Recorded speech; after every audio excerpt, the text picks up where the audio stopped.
Central. Happy Inauguration Day. My name is Marina Mayer, Editor-in-Chief of Food Logistics and Supply and Demand Chain Executive, and I'm here with my wonderful ladies. If you want to go around the room. I'm Brielle Jekyll. I'm the Associate Editor.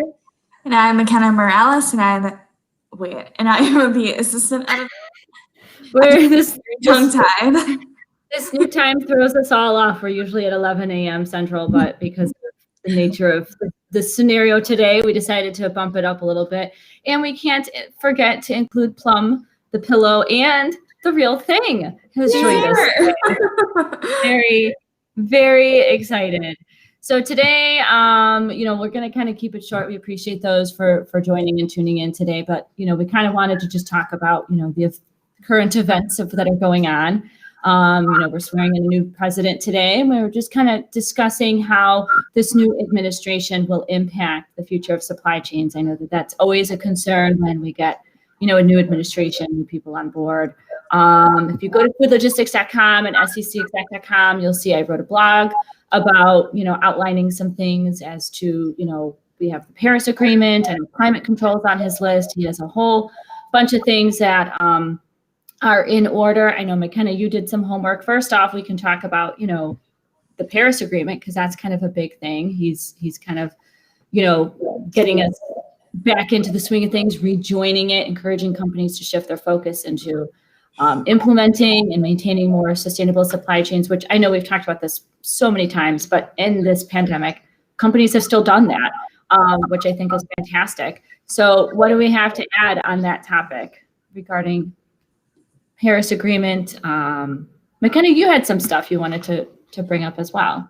So I have a list of all 17 executive orders he's going to sign today. And for the Paris Agreement, it will take 30 days to go into effect. So this time next month, we'll be back in it. And he's also rejoining the World Health Organization since we're in a global pandemic.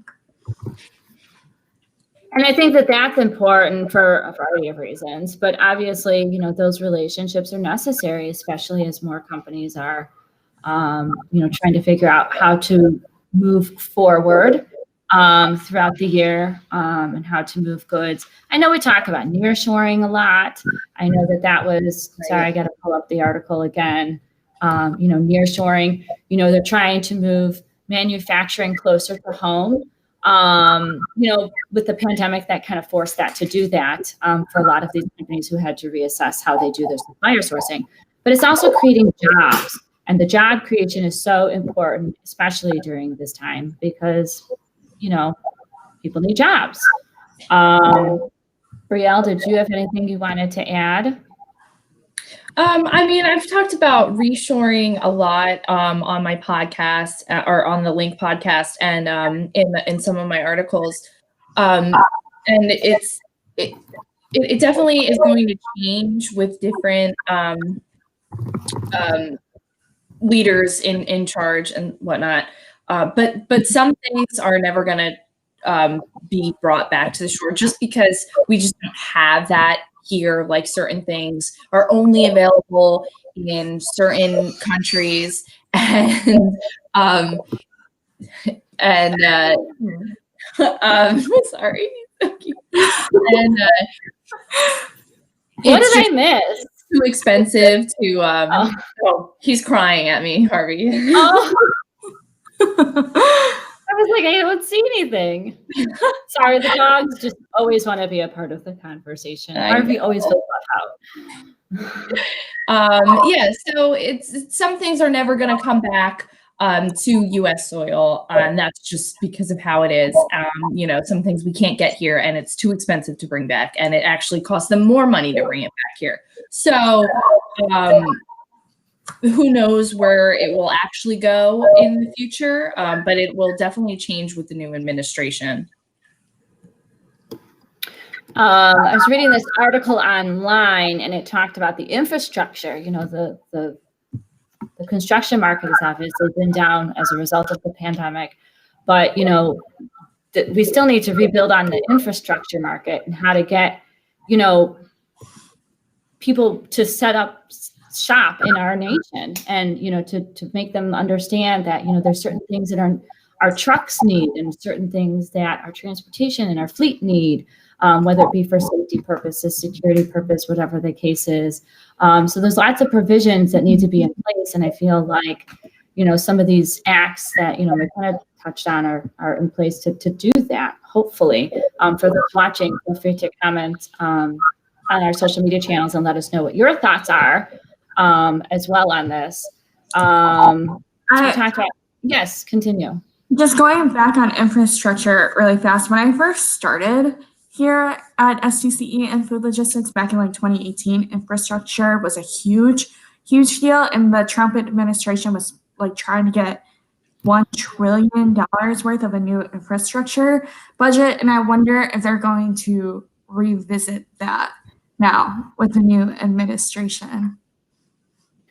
Well, and that's interesting because this article I'm talking about, or I'm looking at, they're talking about water and wastewater infrastructure, electricity, airports, and all of the inland waterways and marine ports, which is important, for goods coming in and out, which, to Brielle's point, some things you just have to import from overseas. That's just how it is.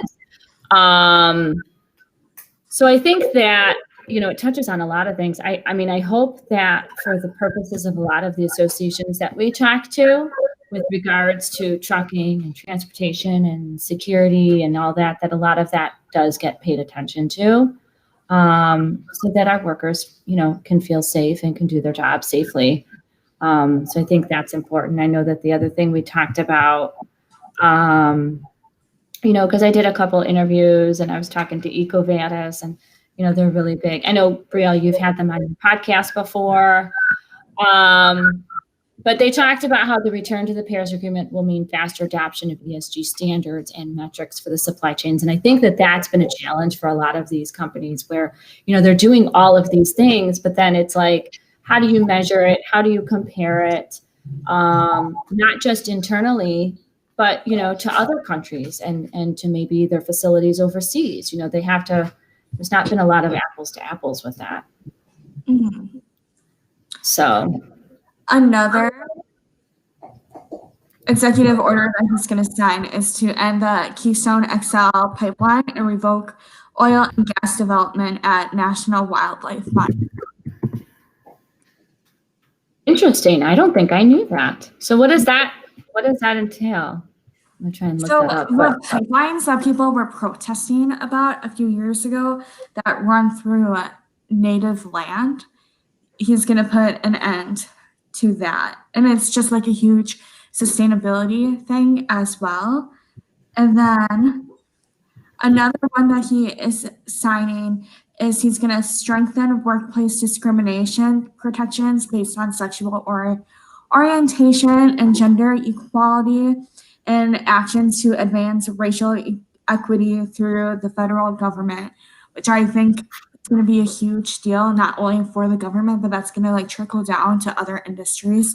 And we've talked about equality and equity a lot over on our brands too, especially with the protests that have happened for the summer, because that is changing organizations so much for the better. And now that it's at a government standards, it's only going to trickle down for the supply.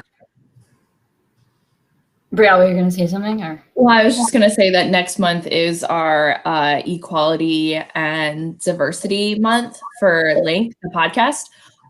So I'm really excited to hear what everyone has to say about, how this is going to change, or what's happening in the supply chain industry. I know I talked to a alcohol distributor the other day, which that conversation will air next Tuesday, about how they are able to really focus on equality and diversity and things like that in their organization, and also partner with others and kind of branch out. So I'm excited to see what the future holds for the supply chain industry in terms of diversity. And I think it's important to add that, that's something that internally on our brands, we have been trying to promote. We introduced Women in Supply Chain last year, which was a hit. and we're bringing it back again this year because it was such a hit. I believe we have an upcoming female winner in one of our awards. Not going to say who. You'll just have to check us out in March to find out. But it's important to recognize not only the women in the supply chain, but all the minorities that have done so much for their companies and for the nation as well. And so that's pretty cool. I like that, and that's something that I know that we've talked about with other lives. We talked about diversity and equality in transportation. The women truckers and how to make them feel safe and included and stuff like that. So that's pretty cool. There will also be an executive order for 100 days masking challenge, and that will be a nationwide face mask and social distance mandate on federal buildings, lands, and by federal employees and contractors, which I'm confused by. If you go to a grocery store, good luck. Yeah. But I still, that's the thing about that is it still feels like to some degree that's a state by state. I'm in Illinois and we've been wearing masks and it's been mandatory since July, I think, of 2020. And they just now recently in certain regions started opening up indoor dining. We've not had indoor dining for quite some time. My kids are going back to hybrid next week and they haven't been in school since March of 2020. So it's almost a year. You say that out loud. That's crazy. So the unfortunate thing is I feel like every state looks at that differently, but I don't know, but now we have the COVID vaccine distribution coming out, and Mama Morales got her first one. Yeah, my mom got vaccinated. My mom works at a hospital, and she did COVID take for a bit, and she was able to get vaccinated. So that is very exciting because she's elder. But Wisconsin also put out a notification yesterday that citizens over 65 can now be vaccinated. They don't need to have any prior health things. They can so that's really exciting as well because we were in some bad press. Yeah. But hopefully it's available too. I know my dad's a store manager at the Target by us, and despite his age, he wouldn't retire even during this. In fact, now works more hours. And hopefully he's in the next bracket sometime by later this month, early next month, we're hoping. But we'll see. Again, I think with that, every state's still different. I think it just depends on how quickly they can get shipments coming in and out. And kudos to all the people behind the scenes that are making that happen. So that's another executive order that he is signing, though, to restructure federal government coordination to the COVID-19 pandemic. Yeah. Well, regardless of what people think, the pandemic has been very bad. Yeah. Yes. So it's nice that we might get some control over it. Yes. I agree. And I did find the stat I was looking up. I know we talked about nearshoring not too long ago, and I just wanted to say that I brought it up and I quoted a column. We have expert columns that publish daily on both of our sites. So if you're interested, please reach out. This one particular expert column talks about how reshoring efforts between 2010 and 2018 brought an estimated 749,000 jobs back to U.S. workers. So that was just from that time frame, ending a couple of years ago. So I can only imagine what that would mean now, especially with the way people shop, the way people function. Everybody's working remote. They shop from home. They work from home. They don't go anywhere, but they still need things. And so I think that'll be kind of interesting to see how that transpires. So what else? I know that I'm just really excited to see J-Lo perform. So who's with me on that one? Because that's exciting. Lady Gaga. I had to throw that out there.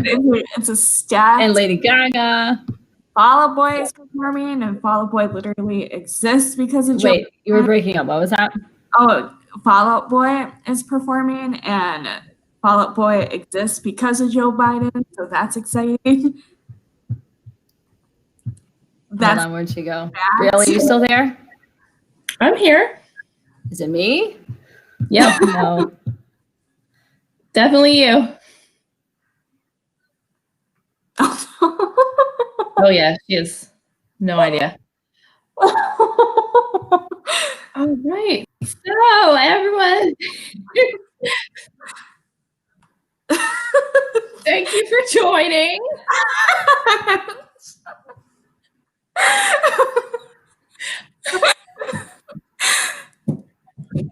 It's bad because she has access to it. Oh, right. Oh, he is? I don't think I knew that. Oh, she's like 10 minutes behind. Huh. Hold on.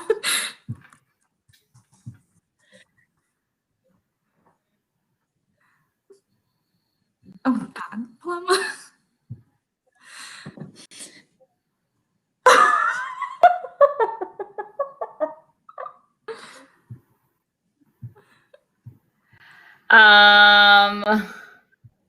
I love it. I'm so excited. So I know. It was like we had a weird connection, and I would see Brielle was fine, and then it kind of was it me? It was you. I don't know. Yeah, you were answering us like is it still 10 minutes late. Okay, well, can you hear me now? Hi. Still very behind. Ay, what is happening? Okay, I don't know. Can anybody hear? Can you see me now? We can always see you. Yeah, that's what makes it so funny. Okay, what about now? Oh boy. Oh well. Can you hear me now? I don't know. Can you hear me now? I don't know. Can you hear me now? What is happening? Thank you for tuning in today. Please go to foodlogistics.com and secexec.com and read more from there. Sorry for the technical difficulties. This is what happens when we log on at 9 a.m. Central. So we'll see you next week, 11 a.m. Central. Same time, same place. Thank you.